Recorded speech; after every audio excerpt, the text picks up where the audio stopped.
Good evening. It is time for the Fumblerooski Podcast by Power 88 Dean Radio. I'm your host, Adam Wright, along with co-host Brian Mucker, Justin Tucker, and we have a special guest, Robert Shelley. Oh, good, guys. Peskypole Podcast. Let's go. Under the Amateur Hour Sports Network. So, Robert, why don't you tell us a little bit about yourself and your podcast? Yeah, what's good, guys? My name is Robert. I am a senior, older than these guys at Dean College. With them, I host the Peskypole Podcast by myself, going on about a year strong, almost. I'm also the founder of the Amateur Hour Sports Network name, kind of along with Adam. It really got started when these guys got their podcast started. But yeah, I run baseball podcast, but love the game of football also. Mm-hmm. Yeah, he literally I told him, hey, we're starting a podcast. And he's like, oh, I have a podcast too. You want to just be brother-sister podcast? And we're like, yeah, I'll be your friend. and we got one more podcast and we got one more podcast underneath the name. Two dudes who live up in Canada that have our basketball side of things. Right, yeah. Compass Podcast. Compass Podcast. So I'm hoping that they'll come on your show sometime soon because they're huge football fans too. Good stuff. Can't wait to have them. So we have a big game to cover that wasn't so good, but big game, so buckle up. Buccaneers, they win the Super Bowl. Mm-hmm. In a shocker, they beat the Chiefs 31-9. And Brady wins his 7th Super Bowl. And the Chiefs were heavily penalized in this game. 11 penalties for a whopping 120 yards. Brady throws for 3 touchdown passes, and along with 125 passer rating. He wins his 5th Super Bowl MVP. So, guys, we'll start with you, Brian. Okay. What was the biggest reason the Buccaneers won this game? Well, if I had to say, I'm not going to give any excuse to the Chiefs, but a lot of questionable penalties. To me, that Mike Evans pass interference call was a complete flop for him. You disagree with me on that. But I'm not going to give any excuse to the Chiefs. The Bucs defense came out, and they had Mahomes scrambling like a junkyard dog. He was either getting sacked or he was either throwing the ball and getting interceptions with the Buccaneers coming out of this game. He was running for his life. Justin? Just looking back on the game, I think penalties did play a factor, but not as much as Brian's contributing it to. I believe the Mike Evans call, it's like, is it a catchable ball? I don't know, but you can't tell the referees that it's not because it's Mike Evans, an all-pro caliber receiver. So he could come down with it. I believe the Bucs did a phenomenal job. I think it was a game of misses. The Chiefs had their chances. They didn't capitalize on their chances. There were a lot of plays where they should have caught the ball to help Patrick Mahomes out. They didn't. Oh, well. There were some plays I believe they did leave on the field, especially on the defense when it came to just terrible penalties they were taking before halftime. Giving Gronk his 2nd touchdown didn't help, or his 2 touchdowns didn't help, especially when one of them should have been a field goal. So all in all, I think the Buccaneers just played an overall better game than the Chiefs. Okay. Yeah, so I've had a problem with the Chiefs all season long. Oh, we know. This is the team. All right, it's my turn. This is a team that throughout the whole season, it just felt like they felt like they were a dynasty already, and they had only won 1 championship. They were playing down to teams all year. They were making a lot of careless mistakes early, and they were coming out with wins because they were just that good. But I just didn't like the way they were just so arrogant and kind of just played down to teams. There were teams they barely beat that they should have absolutely destroyed. I felt like this was something that it was eventually going to catch up with them, and tonight it did. Or not tonight, sorry. Sunday night. This past Sunday it did. They were penalized heavily, especially during the first half. There were penalties that they should not have committed, but they did. They right before the half, Andy Reid, I don't know what was going through his head, but he called 2 timeouts while the Buccaneers had the ball. Mhm. And it allowed the Buccaneers to score a touchdown right before the half, and it allowed them, instead of going up, say, this team. I mean, if the Chiefs in the first half managed the game a little better, they wouldn't be up. They wouldn't be down 21-6 at halftime. They'd be down, say, they'd be it'd be 13-6. They Mhm. shouldn't have gotten. There was a field goal attempt.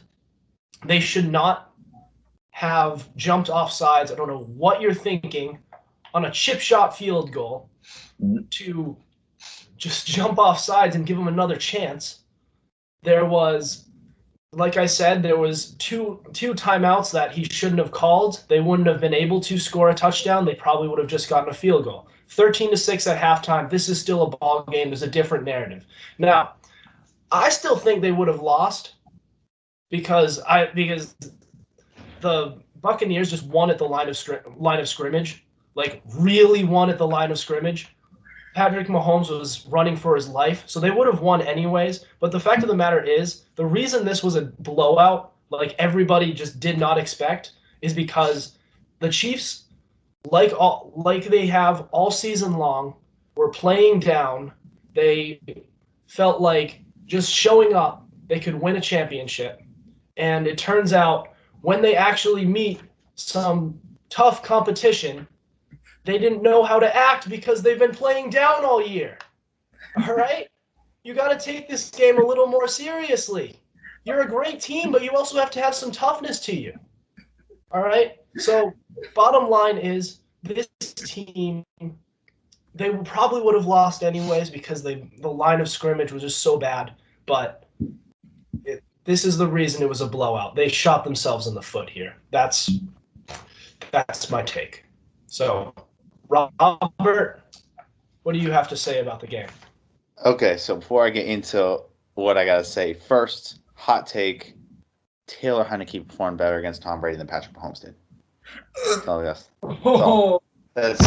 we're gonna let that sit for a second. What did you just say? I said Taylor Heineke and the Washington football team did better against Tom Brady than Patrick Mahomes and the Chiefs.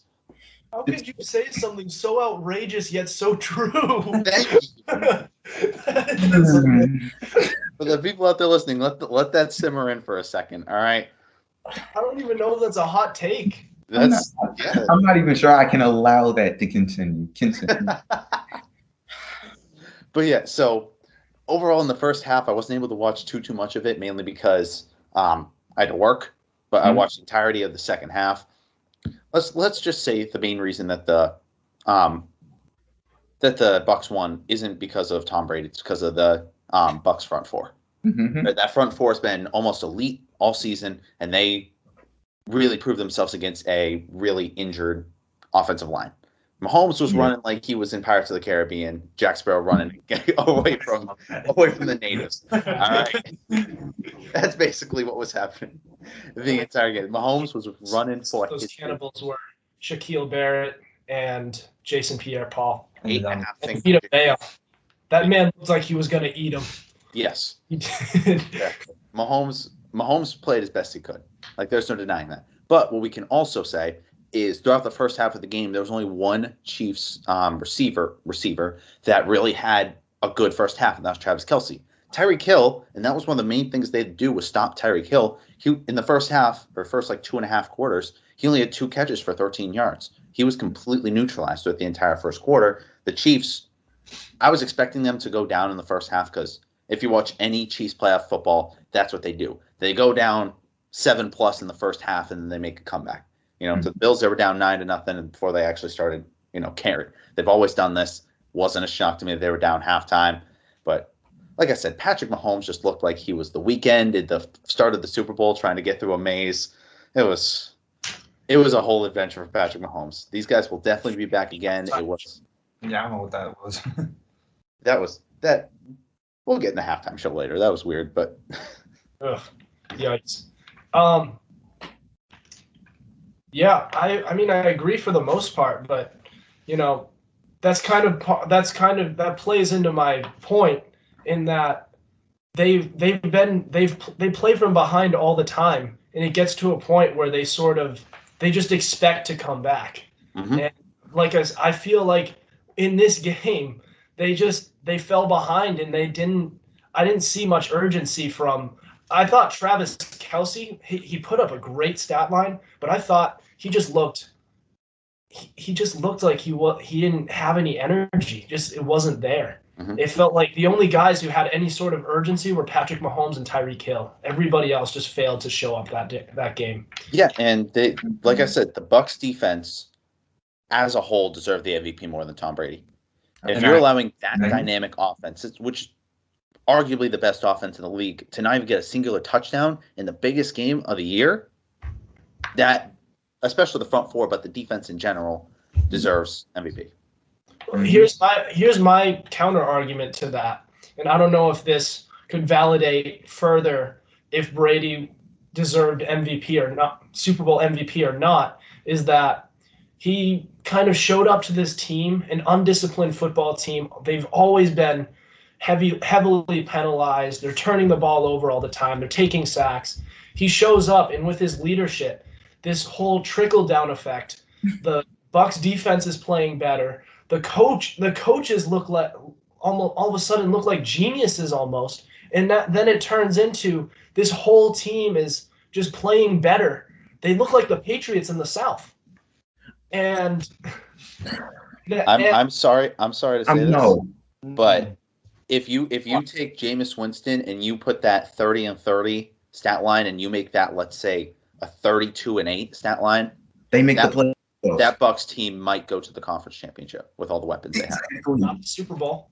Not the Super Bowl. Absolutely. Obviously, Brady's that transcendent to make them go to the Super Bowl. Absolutely but not the conference championship. There's a lot more. 100%. There's a lot more issues.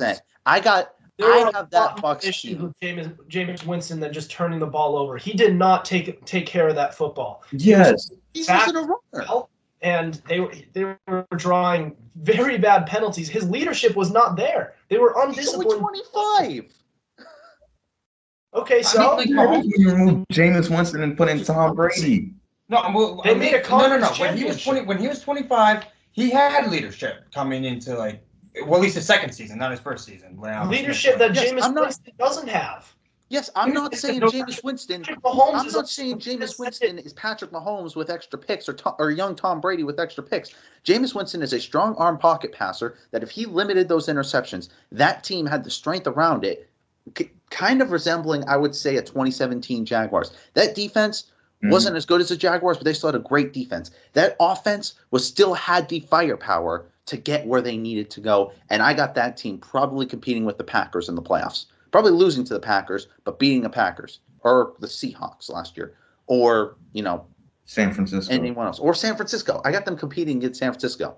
I get them losing to all three of those teams if they ever face them in the playoffs. As a matter of fact, they were competing in the regular season, and it was competitive until Jameis Winston and throws a pick six. Exactly. It happens. Exactly. He just doesn't know how to, and it's not just pick sixes. It's the team is drawing poor penalties. The quarterback takes a sack when he should be throwing it away. Mm-hmm. It's the little things that you do. It's the leadership that you bring to the table. And we got Jameis Winston out here. How many of y'all eating a W tonight? Can I just say, all right, besides he did not eat a W tonight. Spoiler alert. Besides Brady, who did they got Fournette, all right, who came because of Brady. Fournette really turned up his career, and great that he did. Right? They got AB, who really hasn't done too much this offseason or the season. Gronk, who was nowhere near what he was in his prime, but it's still Gronk. How better was he than OJ Howard? But that's neither here nor there. They got a rookie offensive lineman, but other than that, what else did they get on the offense? Mike Evans. They had Mike Evans. They had Mike Evans. Oh wait. They added their key players. They added were, if you looked at it, everybody's been saying all season that they added all these players, and they did, but they didn't have to give up much. They didn't pay Antonio Brown very much. Mhm. They gave they only have to give up like what, $1 million? Yeah, it was all just. Yeah. And they brought in LaShawn McCoy. He didn't play a role, and they didn't give up much for him either. So it was just kind of they just. It was 100% low risk, high reward situations. Mm-hmm. Oh, and I'm not sure if you guys heard this, but you want to hear the best thing about about what Tom Brady did throughout the season? What is it? His contract. You know how much money he earned this season? Exactly. I forgot the amount. $28.3 million. Yeah, he made more as the season went on with these incentives. Yep, they got the incentives exactly to the point where they just had to do it for the meme. All right, we're getting off topic. 28, So moving on. Somebody got that. Mahomes with this loss falls to 2-3 in head-to-head matchups against Tom Brady. 0-2 in the playoffs, I think. And with Tom Brady winning, with the pedigree that he has, the decorated career that he has now, 7 Super Bowl victories, 10 appearances, 5 Super Bowl MVPs. And on top of that, falling to 2-3 against Brady, does this past performance and this loss diminish Mahomes' hopes of ever being considered, earning consideration of being the greatest of all time? We'll start with you. I'm gonna still say no, because even though Mahomes, yes, he has the talent he has right now with McCole Hardman, he has Clyde, he has Hill, he has Kelsey. What you said in the last episode, yes, those guys might be gone within the next couple of years, like either traded out or released, or who knows what will happen to them. But what you also have to think about this on the outside picture. The draft and free agency, the Chiefs are actually going to hit. If they lose Hill or Kelsey to either like contract feuds or something like that, they can still use the draft or free agency to get bigger pieces and maybe even better players than Tyreek Hill or Travis Kelsey.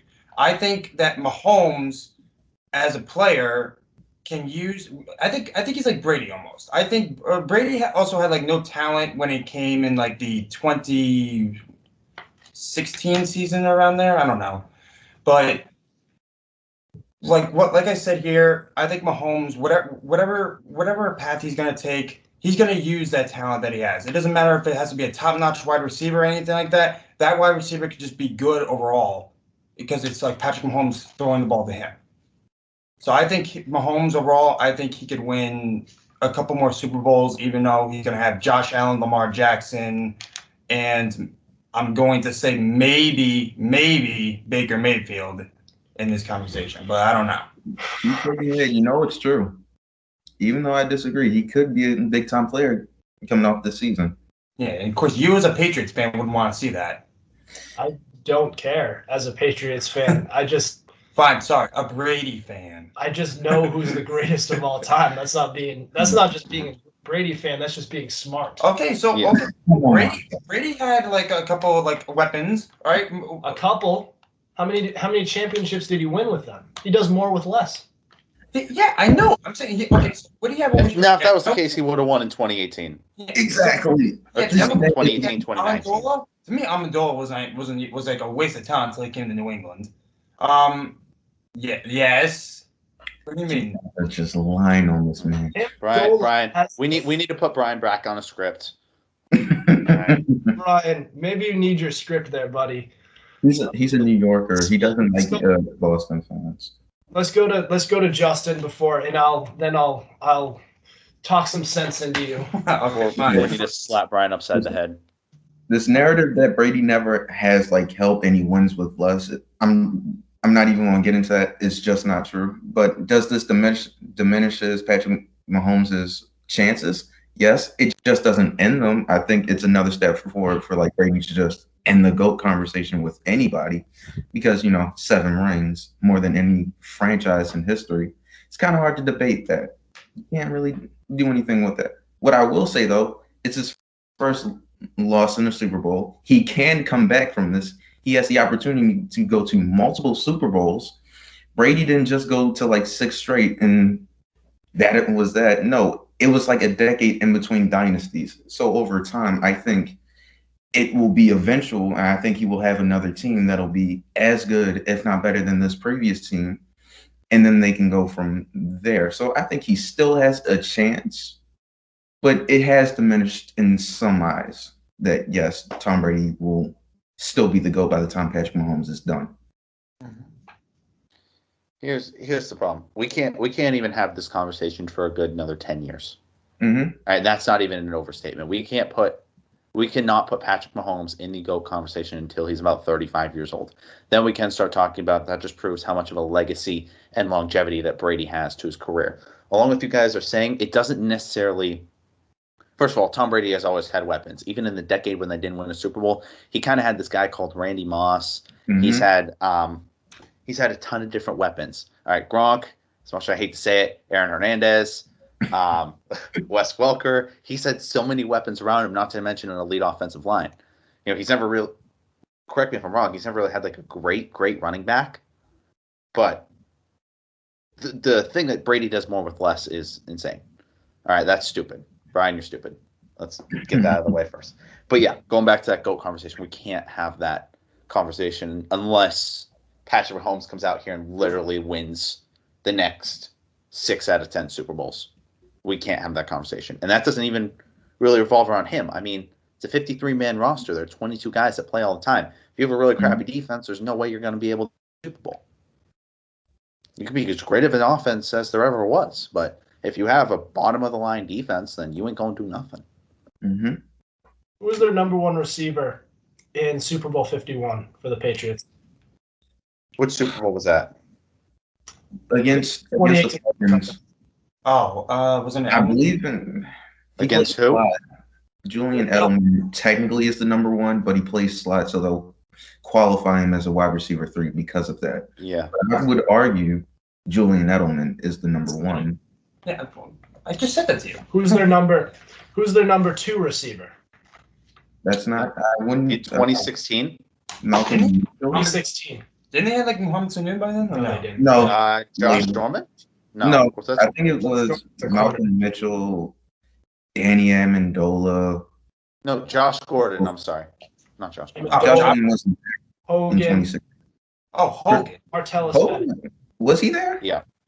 Are these guys all top tier options in a passing offense?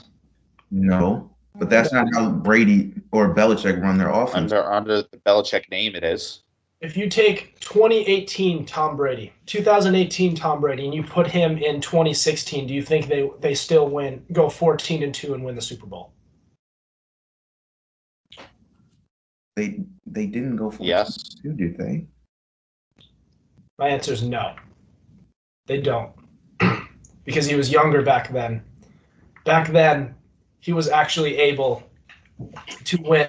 He was actually able to do more. He was able to do more with less. He took the 2013 team, who didn't have an established receiver yet. Edelman was in his first year. He hadn't even established himself as the number 2 that I always thought he was. Gronkowski, they only had for about half a season. Mm-hmm. Dola, if you remember him that year, he was a disappointment for most of that season before he turned it on at the end of the 2014 season. But they still went to the conference championship. In 2014, their number 1 receiver was also Edelman. After that, they got this guy, Brandon LaFell, who turned in a 1,000-yard season. Mm-hmm.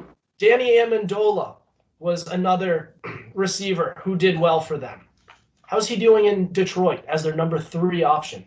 Sucks. If he is so great, Danny Amendola, then why didn't Detroit win more with Matthew Stafford? Okay. Here's the problem with what you're saying, though. All right. 2 things. First, I got to go back to what you said, the 2018 Brady couldn't do what 2016 Brady did. You mean the guy that in the Super Bowl set a record for most passing yards in a Super Bowl with, what was it, like 513? It was something crazy like that. 505 yards with his number one receiver in that game being Danny Amendola, because Edelman was gone to an ACL tear. They had Brandon Cooks was taken out of the game with concussion. He got I remember that. Out of him by Chickens. He picked apart a top-ranked Eagles team for 505 yards and 3 touchdowns. And you're telling me he couldn't do that in 2016? In 2018, you don't think in 2018 he had a little bit of a drop-off? He proved that he could still do it. He could still do it, but he certainly needed more. You asked him, could he do it? And the answer is yes by the Brady you're asking about. Yes. That Brady. So the point I'm just trying to make is that, like, Tom Brady from age 41 to 43, he's still good. He's still a very good quarterback. In fact, actually, he's still great, but he's not. I just think earlier on in his career, I thought he was a guy who could do more with less. Now he can't. That's why he moved over to Tampa Bay. They have more talent, and he was able to play a little more rejuvenated football. Okay. And they won a championship there. Yeah. Okay, so like, how are you talking about here? Like, when is the time where you played with less and made it as good as you're saying? Because in 2013, you saying he played with less, but only made it to the conference championship. The year after, he had Gronk, he had Edelman, he had Amendola, and they still made the Super Bowl and won it. And my argument has always been, it's never been about the players. It's been about the system of Belichick, because he looks for mismatches. So that year with Brandon LaFell, he was the mismatch, and that's why he got the 1,000 yards. That's always been my argument with the Brady-Belichick system. They don't play by, like, star names or key players. No, they always look for a mismatch, and Edelman and LaFell just so happen to be those mismatches. Yeah, and I completely agree with Justin here, because if you were to take Bruce Arians and put him on that 2016 team, they're not winning the Super Bowl. All right, they don't have the weapons, they don't have the coaching, but because you put Belichick in there, they now have the coaching that can do more with those little weapons. Right? Perfect point. Would anybody have known the name Gunnar Olszewski if Bill Belichick wasn't his coach? Answer me that, Adam. Would they have they made the playoffs? The answer is hell no. No one would know. No one would know the name Gunnar Olszewski as a good now, because he's a rookie or second-year player. He's still good. All he does is special teams. Yes, that doesn't matter. Chance. Exactly the point. He can't play. He's good right now in his role because he has Belichick as a coach. That's what I'm trying to say. That's just one example of the numerous amounts that we can go through. All right, you think Wes Welker is doing anything else with any other team?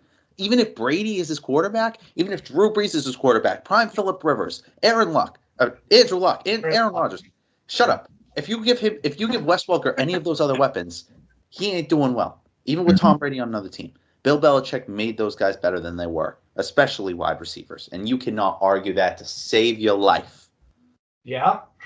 I can't? Oh, geez. You cannot. How about if he's so great with making receivers this much better, then why can't he draft a wide receiver to save his life? Because we never need to draft one in the upper rounds. I mean, N'Keal Harry. N'Keal Harry. Yeah, N'Keal Harry sucks. Yeah, and how is N'Keal Harry turning out in New England right now? That's my point. He's awful. Yeah. You're not going to expect him to hit on every single one. Some players just don't have the drive. They're either injury prone or something like that. It has to be on the end of the receiver, too, to put in the work. He hasn't. You can't blame Belichick for N'Keal Harry being injured his first year and then not putting in the work and having a disappointing season his second year. I blame him for being a bust, yes. You blame Belichick for not N'Keal Harry getting injured. I'm still waiting for you to name a receiver who he's drafted who's been good. I'm pretty sure he did draft Julian Edelman. Wide receiver. Yes, Julian Edelman. Well, wasn't Julian Edelman undrafted? But he ended up on the Patriots. His last receiver he drafted was Edelman. That was the only good one. It doesn't matter. If somebody's on your team that is good, that hasn't been good in other systems, It doesn't matter who the hell drafted them. It matters that they're on the team now and they're doing good. Or, stay with me now, Brady does more with less. It was the perfect.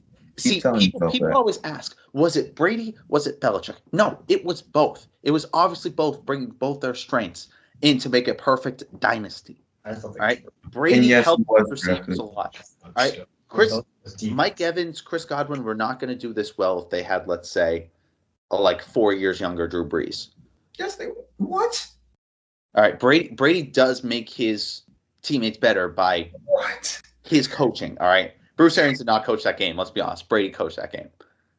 Are you talking like in the Super Bowl? Bruce Arians is a fake of a coach. We're bringing Bruce Arians in this conversation. Come on now. Bruce Arians is more of a player's coach. He's kind of the guy who just sits there and he's just like, please, Brady, take advantage of me. This is more, Robert. This is what more it is. It's like Brady on the offensive side doing all the work, and on the defensive side, you see Todd Bowles doing the work. Bruce Arians is just there. He doesn't do anything. That's fine. He lets his coaches coach, which is what they're paid to do. I don't think what do you want the head coach to do? The quarterback is not paid to do the head coach. Well, Belichick coaches defense. But Brady does.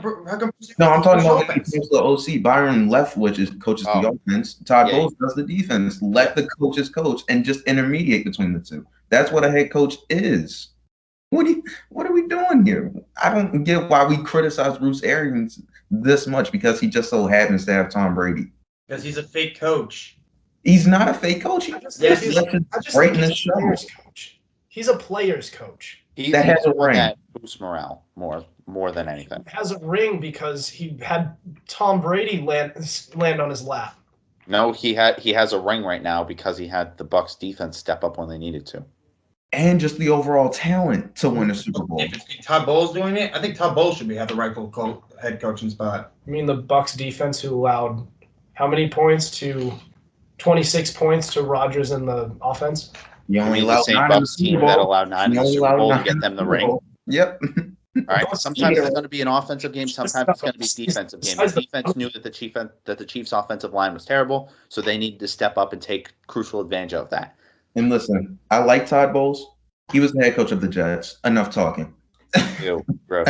Enough of that. Enough. We're going to talk about that. You really could coach with the Jets. I wish they kept him instead of getting stupid Adam Gase. But that is a good point. I mean, Gase. We're going to move on. So since we're talking about this somehow turned into Brady and Belichick, that actually just so happens to be our next question. How hard does last night's game hit Bill Belichick's legacy? Not as hard as people doesn't in the slightest. Well, they started. So to me, severely, it hits him severely because what did Brady sign? Like a 2-year deal with the Bucs? 2-year with one. So Brady's already won one Super Bowl in his first year. If he ends up going back again next year, then that's going to put Bill Belichick's GM spot on the hot seat. And I think that might be the case. And now Robert's pissed off. If Bill Belichick if he has the year that he had this year, and that continues next year, he's going to be on the hot seat. I have to agree with Brian. Because he can't draft on offense. He can only draft on defense. You saw with the wide receivers he's drafted over the years. They sucked. The N'Keal Harry, bust. I looked at the other list. I never even knew what the hell these wide receivers' names are until I just saw the list. And Robert, you got to hear me on this. This might happen next year. He might get fired if he doesn't perform better. He needs to draft. He needs to either sign a quarterback or draft the tight end. Justin, I'm sorry. Can I go before you? Hold on. We need to clarify something here. Fired altogether or fired as a GM? No, fired as a GM. Coach, he stays. Okay. Coach, he stays. All right. Robert, you respond. He did not just say that. He did not just say that. I think he did. First of all, you can only do so much when you have a quarterback that throws 2 passing touchdowns at Gillette. All right. We had Jarrett Stidham was not the answer.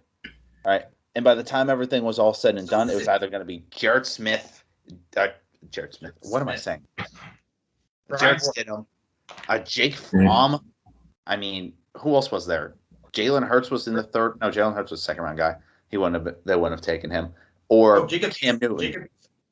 Jacob Eason. Thank you. Yeah. I was about to say there's one more from the Colts I was forgetting.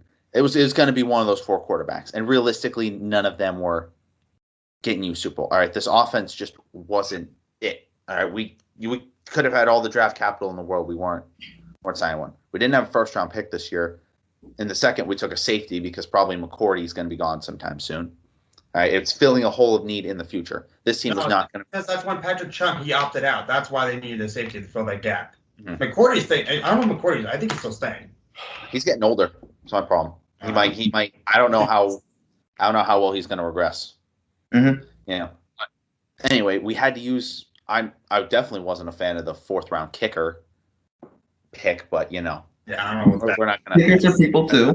All right, this season. I mean, we still have a full off season to wait. All right, I really wanted Stafford as the quarterback of this team, but realistically, it's going to be one of 2 people. It's either going to be, let's say, Kyle Trask or Mac Jones. James Winston. No. I don't think. I think they could take him away from the Saints. No, James Winston's going back to the Saints. They're going to progress on him highly. I really don't like Kyle Trask. Did he only sign a 1 year, or did he sign multiple years? He signed a 1 year. He signed a 1 year, but the Saints are still going to pursue him. Yes. I think with James Winston, I like him as a quarterback. I just don't like what he has to bring to the table, like what you said earlier. Okay, let me ask you this. All right. All right. If you took Jameis Winston with eye surgery and a better coach and put him in Cam Newton's shoes, does he do better than Cam Newton? He throws for more touchdown passes, but he turns the ball over a lot. I'm gonna say yes. I think he does do better than Cam Newton. Thank you. Because what Cam Newton did this year, and it was atrocious. He basically almost lost a starting job to Brian Hoyer or Jarrett Stidham. Yeah, he lost it in multiple games. Have been backups the rest of their careers. Mm-hmm. You already know what Jarrett Stidham can do. He goes on the field. He throws a pick in his first game, and on top of it, it was against the Jets. Bring Jimmy Garoppolo back. That's a big if. I don't know if that they're talking about, but that's a big if. But they were also talking about Mitchell Trubisky, and that's going to be very, very, very interesting. I don't.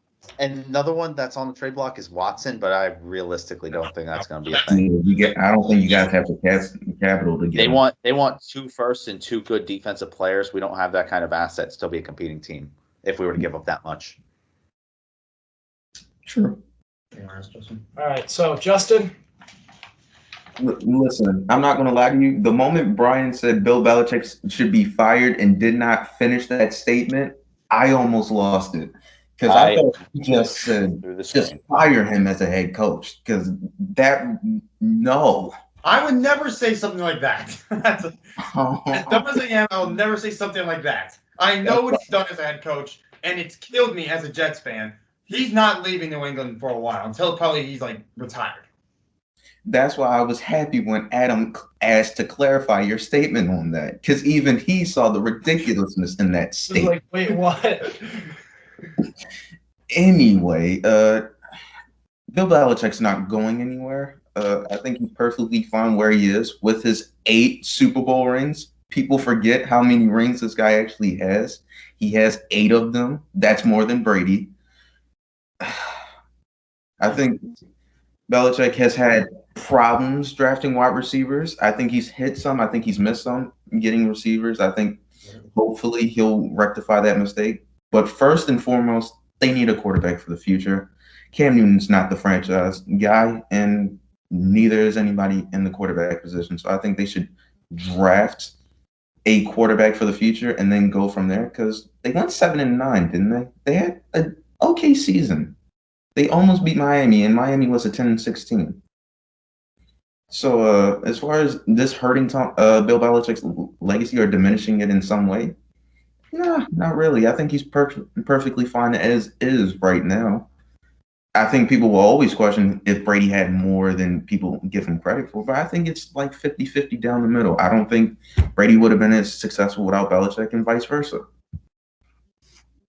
Okay. So, Matthew Stafford a couple of weeks ago. It was a dark day for New England.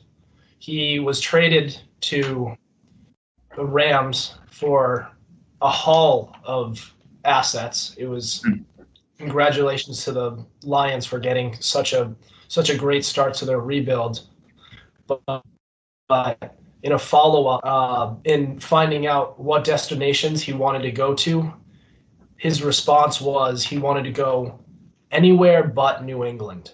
And another thing that happened was a couple of weeks ago, one of the biggest quotes that came out, and I'm paraphrasing, Amendola literally went on, I believe it was ESPN, in an interview, and he said, yeah, it wasn't Belichick, it was Brady. So I disagree. I think it's about, you can't really make a solid argument for anything more than in the area of 60-40 in either direction. However, I think we can all agree before Brady left for Tampa this offseason, Belichick was a god to the entire league. Everybody, it was like I listened to 98.5 The Sports Hub, and over the years there was a quote that one of them constantly says, Michael Felger, he says, if I were to die and be reborn as anybody, it would be Bill Belichick.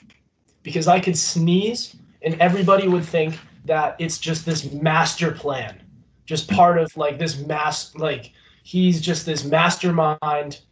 And I think this season hurt him just a little bit.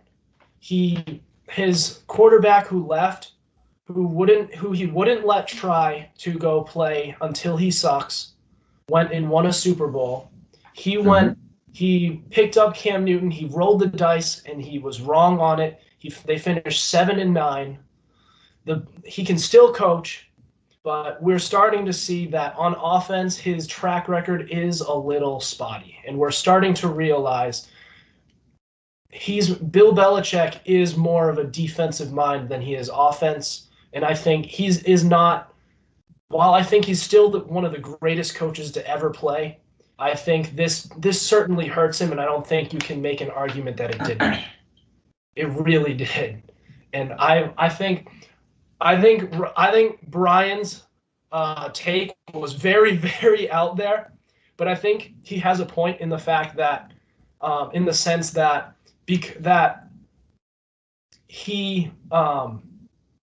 that if he has another down year like this, I don't think you should say he's on the hot seat, but you could certainly question his GM skills on the offensive side of the ball. Just look at what he has drafted over the years. The only spot he's really done well at on offense is the O-line. He's been solid at O-line, but it's at tight end. He drafted Rob Gronkowski. This year he sucked at that. It wasn't a tight end. I think he's talking about receivers. Tight end. Aaron Hernandez was a tight end. Ben Watson, he drafted. Yep. But look at the tight ends this year. The tight ends were terrible. I mean, Asiasi was yikes. But here's the thing. I'm gonna say this now. Bill Belichick could go 3-13 the next 3 seasons and not be fired just based on name alone. Mm-hmm. As a GM, As a GM, I am coach. Okay. He can go 3-13 for the next 3 seasons and will still not be fired just on name alone. The Patriots will give him a job for as long as he wants to stay in the game for what he's done for the team. Will happen. I agree. That probably won't happen. It's what should happen. Mm-hmm. My thing is, Tom Brady just left to go to a better team. He just looked at the roster around him and was like, no, and went to a better team. I think Brady realized, I feel like I'm on the clock now. I only have a certain number of years where I feel like I can do this at a high enough level, and then I can retire. Mm-hmm. So I'm like, I want to go to the place that gives me the best possibility. And Tampa was a great choice. I don't think people realized how great of a choice it actually was. But I think Brady just wanted to move on from what he had in New England. Yeah. Talent-wise, you're going to argue this? They had some talent on Tampa. The way I saw Tampa going into this upcoming season is they had talent on the offensive side of the ball, but they're still an undisciplined team. They have a head coach who's more of just a player's coach, just lets them do whatever the hell they want. And I don't think that's the right way to go when you're in Tampa Bay, which is the most losing culture sports franchise. One of them, at least. They are statistically the most losing franchise out of all franchises in the history of sports. I don't now that. Look at it that way. I don't understand why they have a Super Bowl ring. And you take away the preseason, you take away OTAs. Mm-hmm. It's hard to transform a team just like that, especially And there were signs of dysfunction throughout the year that they had to work out. I remember the game against the Chicago Bears; they were penalized heavily. I saw every time they had some good momentum going on any offensive drive, there would be some penalty on the offensive line, and it would just kill all the momentum. They lost. The next game, they were penalized 2-3 times, or did they get any? I don't think they got any penalties, did they? No, they got a couple. They got a couple. Yeah. Point stands. They as the season went on, that culture was transformed, and they I stand by it. By the end of this season, they looked a lot more like the Patriots of the South. Little less buttoned up, but they looked a little bit like the Patriots of the South. I agree. Mm-hmm. It's 60-40 Brady over Belichick, but only 60-40. And I think I said it to you guys right after the Super Bowl ended, but I think Belichick is going to find a way to hold his own at some point. Yeah. Hey, can I be honest with you guys for a second? Yes.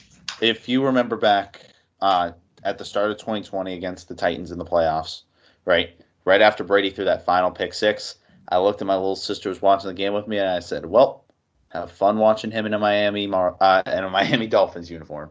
I thought he was going to Miami. They just had all the right pieces. I don't think. Well, I don't know. That makes sense. Think back then. They had all the right pieces. They had the cap space to tell Brady, go out and look for any two players that you want to bring this team. Bring them in here gladly. Plus, they had the offensive. Plus, they had the draft picks to be able to draft the other players that he didn't want to bring with him. Well, Adam, you also think Robert has a point here. Former Patriots coach Brian Flores. Yeah. He had a bunch of pieces from the Patriots defense come over with Flores, and that offense was a little shaky. But if Brady comes to that offense, he can turn to any wide receiver into like a number one receiver, like Grant. To me, he could be possibly a number one if Brady came over. Devontae Parker's already proven himself as a number one, and I'm sure. Well, no, did you get that? Yes. He said he's a number one. Devontae Parker. I think Devontae Parker is a 2. I think he could be, but I don't know. He's a 1. It depends on what's asked of him. Give him a better quarterback. But see, the way I see it with the Miami Dolphins in the coming years and the past couple of years, that's a team that's on the rise and they're up and coming, but they're not ready now. And I think Belichick wanted to win. Belichick. I think Brady wanted to win now, and the Buccaneers were a team where he looked at and he said, I'm gonna go to this team. I'm gonna try and change the culture, and I think if I can change the culture and make this team more disciplined, I think I can turn this team into a Super Bowl winner, and that's exactly what he did. Mm-hmm. Mm-hmm. That's why I take that's why I take the Buccaneers over Miami. I thought the Chargers and the Buccaneers were the best fits, and they were right to aggressively pursue. Oh, here's the Chargers. Game over. It was the Chargers. Yeah. He went to the Chargers. They do worse than the Bucs. The Chargers. They made the playoffs. The injuries to the defense. Defense was heavily injured, so I see what you mean. Yeah, but I think if you put Herbert on the Bucs and Brady on the Chargers, right? Obviously, Herbert wouldn't go to the Bucs, but it's just a hypothetical that the Bucs would still make the playoffs. But they probably wouldn't make it. They'd probably be first round exit, but they'd make the playoffs. They may not even make. I think they go 10-6, and because it's not just the talent. Robert, it's not just the talent; it's the culture. It's the fact the team was undisciplined.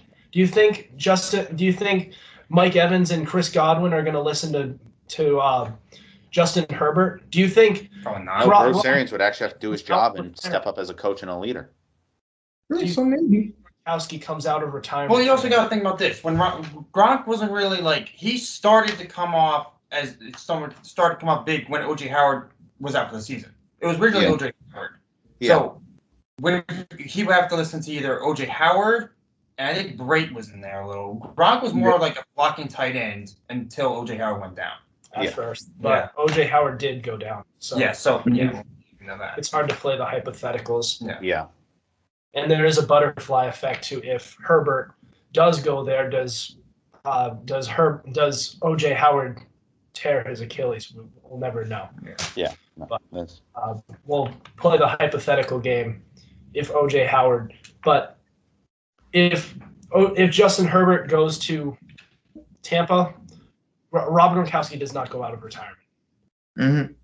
He probably goes. Nah, he's not going. Actually, no, he does go out of retirement to play for LA. Let's be honest. Yeah. Oh yeah. Gronk in Hollywood, he's tearing that town up. Mm-hmm. God. All right, Gronk is not coming to some games because he's hungover. All right, Gronk's not going to Week 15 because he's. I agree. I think he would come out of time if it was LA and Brady was there. Yeah. We need to move on to our final segment. All right, so we're going to go past all this Super Bowl coverage, and believe it or not, it's the off season. We're going to wind down a little bit, but not too much because it hasn't even started and it's already crazy. One player was already traded, Matthew Stafford, and we already have a lot of rumors flying around. Deshaun Watson expected to be traded. We have a lot of quarterbacks who are expected to be traded, and a lot of good high up there free agents, literally everywhere. So I want to get one thought from each of you, one take going into this offseason. What interests you about this offseason? We'll start with you, Brian. Okay, so I would like to see where some of these top-notch receivers go, like Allen Robinson, Will Fuller, Juju Smith-Schuster. I would like to see where those go. I know Juju wants to be with the Steelers still, but the Steelers are also losing a lot of key players on their defense and offensive side, so I don't know where Juju's going to end up. Kenny Galladay, I saw that he declined, I think it was a 4-year, $16 million from Detroit, so I would like to see where he goes. I don't think after the season with Allen Robinson, I don't think he's going to go back to the Bears because he was really frustrated on that offense. And Will Fuller, if Deshaun's out, then I feel like he's going to be out too. And also going with Deshaun Watson, I would love, and I know Justin would love to hear this, I would love to see him in a green, white, and black uniform. Love to see it because I think he said he wants to go there first. He wants to test with the Jets. If the Jets decline, then obviously he'll go to Miami and they'll package two in a deal to send him to Houston. But yeah, I would love to see where these guys go. Carson Wentz, I heard he was supposed to sign with the team in the next couple of days, but I haven't seen anything yet with Carson, but I don't know where exactly he'll go. I want to say he might go to maybe Atlanta, but I don't know what they'll do. I don't know. I really don't know with them. Justin? I agree with Brian when it comes to the quarterback situations. It's the first time that we've seen so much starting caliber quarterbacks being on the market. So if I'm Deshaun, if I'm a Niners fan, I kind of want to see him in the San Francisco uniform because if you look at that NFC West now, Murray, Stafford, and all these quarterbacks, you need a starting caliber quarterback. You need an elite caliber one, and that'll be Deshaun Watson. Now, Jimmy G could be that for you. That remains to be seen. But if I'm the Niners, I'd pull the trigger in a heartbeat and trade Jimmy Garoppolo away. Because Watson and Kyle Shanahan as an offense together, stop it. They're too good. As the Ravens fan that I am, I kind of want us to get a receiver, whether it's through the draft or through free agency. I need us to get a wide receiver Hopefully, our passing game will improve, because if not, I'm going to strangle someone. Because I swear to you, enough is enough of my passing game. Our running game's phenomenal. I mean, it is what it is. Back-to-back 3,000-yard seasons, but I need to see like a lot more improvement in the passing game. And I know we've made some hires, so hopefully that'll improve, and hopefully we get like, I know I'm dreaming, but Allen Robinson says, yeah, the Ravens, they can get me a ring. So hopefully he can come my way. I wouldn't hate that. King Galladay, probably a 2-year, $15 million deal. Let me dream. Other than that, that's it. Justin, if I see a re-signing of Willie Snead and no other receiver, you're never going to hear the end of it from me and Andrew. It is what it is. It is what it is. Because you guys still have bum of Miles Boykin over there. You have Marquise Brown who can never hold the ball. So listen, in the playoffs, he's clutch. In the regular season, he can't catch. I don't know what it is. Bless you. Okay, so I have 3 predictions and 1 question that have to do with the offseason / next season. My question: does Juju have more receptions or TikToks next year? Oh, that's a tough one. All I think he actually steps up and gets more receptions. Hopefully. I don't know, to be completely honest with you. But going into my predictions, and I want to say these are locks for predictions. Mm-hmm. All right. Number 1, Cam Newton finds himself on the football team for about $15 million annually. Number 2, Carson Wentz is either in a Bears uniform in a trade for Nick Foles and picks, or he is in a Raiders uniform and Derek Carr gets cut. Derek gets cut. Maybe a trade, but I don't know. Prediction number 3, Deshaun Watson does end up on the Jets, but the Jets only go 6-11 because they I think it's Emmitt Smith that the Cowboys did this for. They go the entire trade, like almost all draft compensation plus Sam Darnold, just to make sure they outbid everyone else to get Deshaun Watson. Mm-hmm. Okay, but what makes you think that they wouldn't, like, what Alan Jets are that Robinson stupid. said? Jets are the Brian of the NFL. No, they're not. That is not. Yes. No. It's They the kept Brian. around Adam Gase for 2 years. That is 1.5 years too many. This past year. I'm I talking think about. it's 2 years too long, to be honest. But hey, they hired him. No, but this is what I'm saying. The Jets. This is what I'm saying about the Jets. If the Jets land Deshaun Watson, Allen Robinson's going to look the other way. He might want to come to the Jets, because that's what I saw on a Twitter that he sent out. Even if they do get Allen Robinson, the Jets are just going to completely overpay based on draft compensation. Yeah, they're going to be so probably much more. I'm guaranteeing the deal's going to look something around the lines of Sam Darnold, 2 firsts, this year's 2nd, 3rd, 4th, and next year's 5th. That's a lot, but I don't know if they'll do Yes, that. 100%. I'd say the Jets are stupid enough to try and outbid everyone else to get that. If Stafford is worth 2 first-round picks and Jared Goff, who still has some promise left in him, that just boosted the market insanely high and completely lowered the value of first-round picks. Okay, so if the Jets package a deal, obviously they'll send they'll obviously send their picks to them. Obviously, their 2nd overall pick to them because Houston doesn't have it first. Yep. But what makes you think that they wouldn't add another player in to keep some of those picks? No, the Texans need draft compensation. They gave up 2 first-round picks to get Laramie Tunsil and Kenny Stills. Yeah. All right, they need draft compensation for their life. They're in full rebuild mode. Free agents and trades aren't going to help them right now. They need to go young. They're going to want nothing but draft compensation and young players. That's why there's rumors of a Tua deal in the works, because that's just a young quarterback they can need.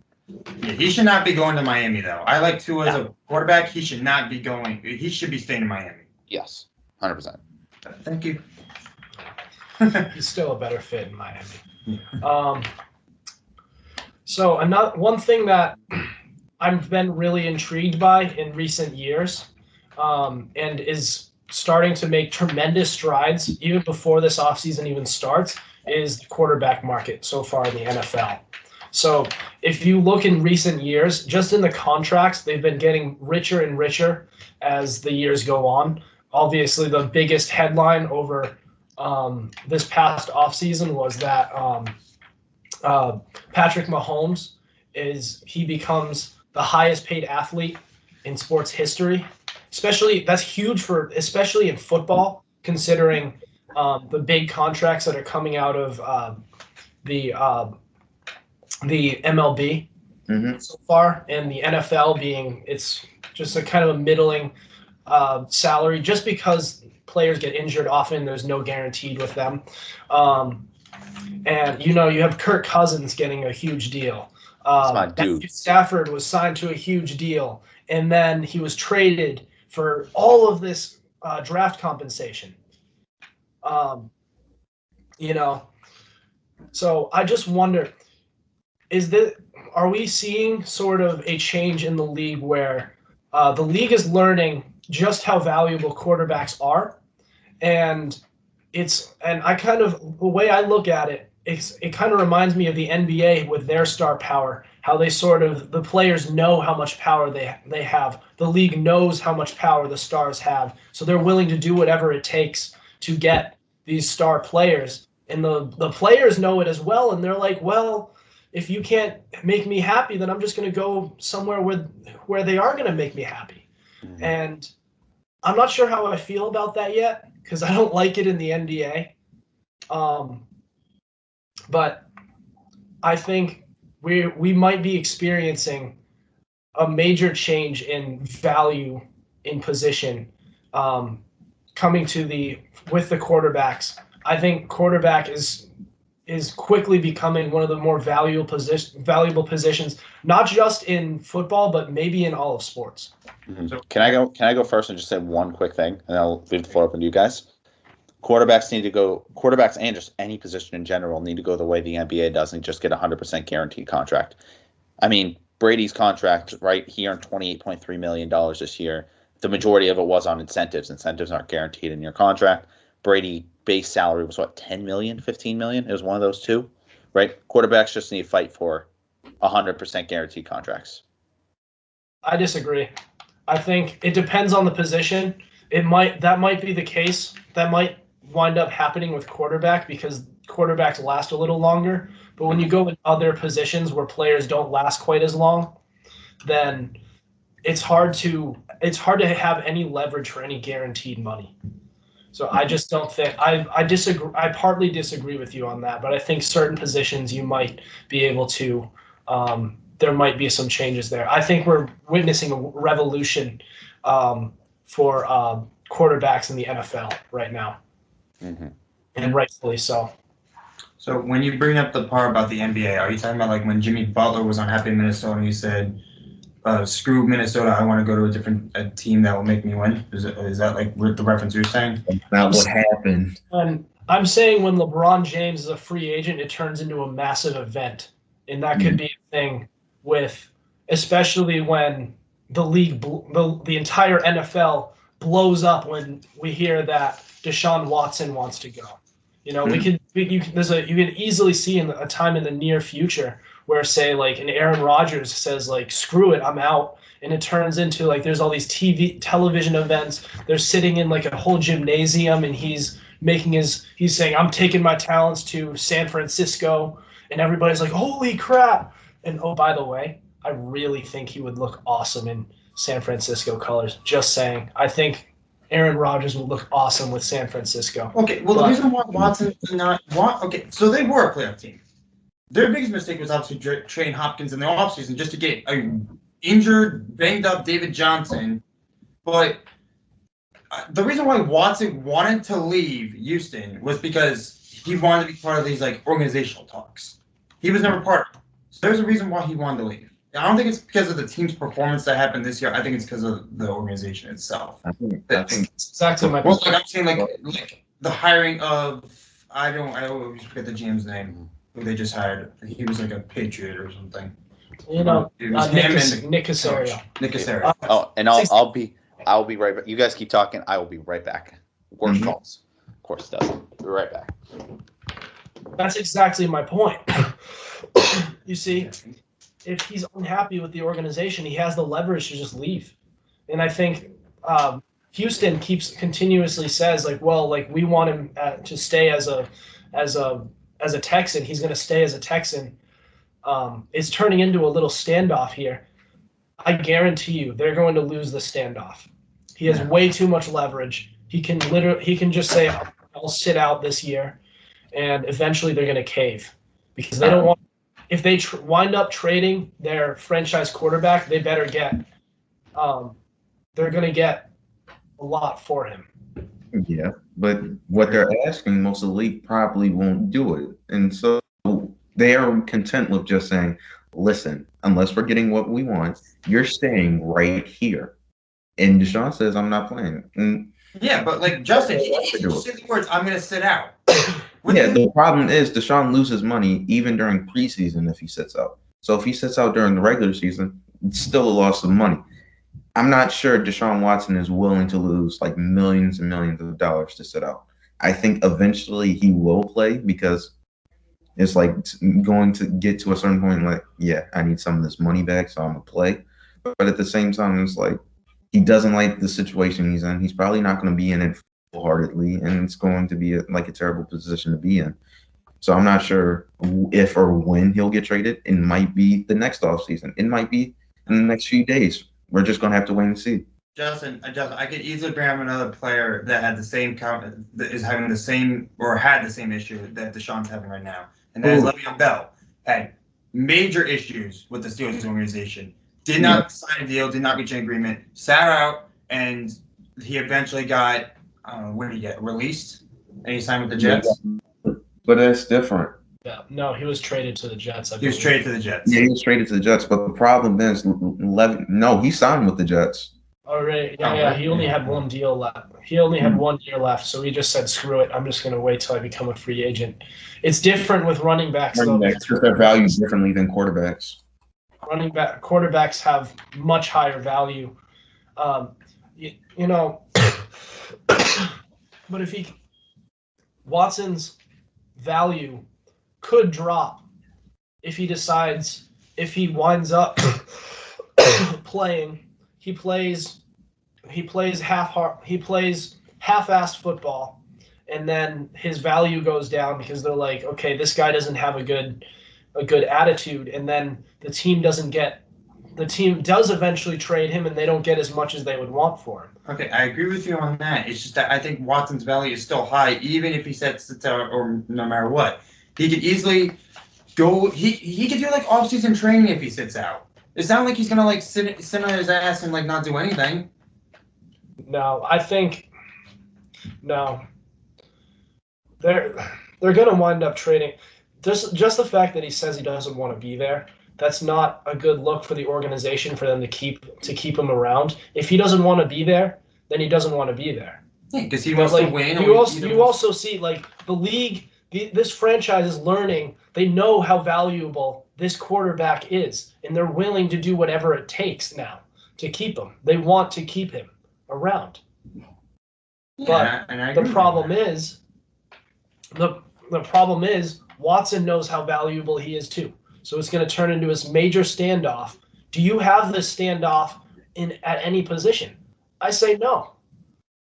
At any other position on the field, you don't have this kind of major league-wide issue. Well, you do realize Houston, the reason why Houston's been good is because of Deshaun Watson and DeAndre Hopkins, but they gave away DeAndre Hopkins. If they get rid of Watson now, Houston's gonna be worse than Jacksonville at this point. I think Watson's value is still high no matter what, even if he sits out no matter what.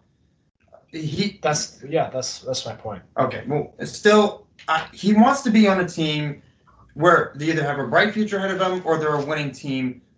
I really don't know why he wants to go to the Jets. I guess it's like a full rebuild, and they might be. I think he sees. There might be saying, "Oh, they might be a good team in a couple of years." But I'm not going to say that because the Jets have been the Jets ever since.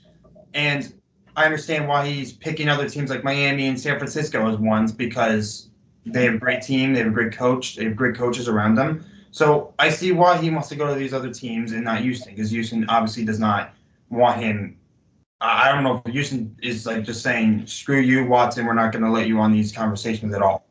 All right, I don't think we can. You can't. It's hard to really argue. They're going to wind up trading Deshaun Watson this offseason. Mm-hmm. I hope so. Deshaun's sake. He just the fact that he said he doesn't want to be there anymore. They're not going to keep him around. That sends all the wrong messages to the locker room and the players. All right, we're going to call it quits for tonight, but. Make sure you guys check us out on YouTube. Follow us on Instagram at Fumblerooski _podcast. And we'll see you guys next week. Over and out. Bye-bye.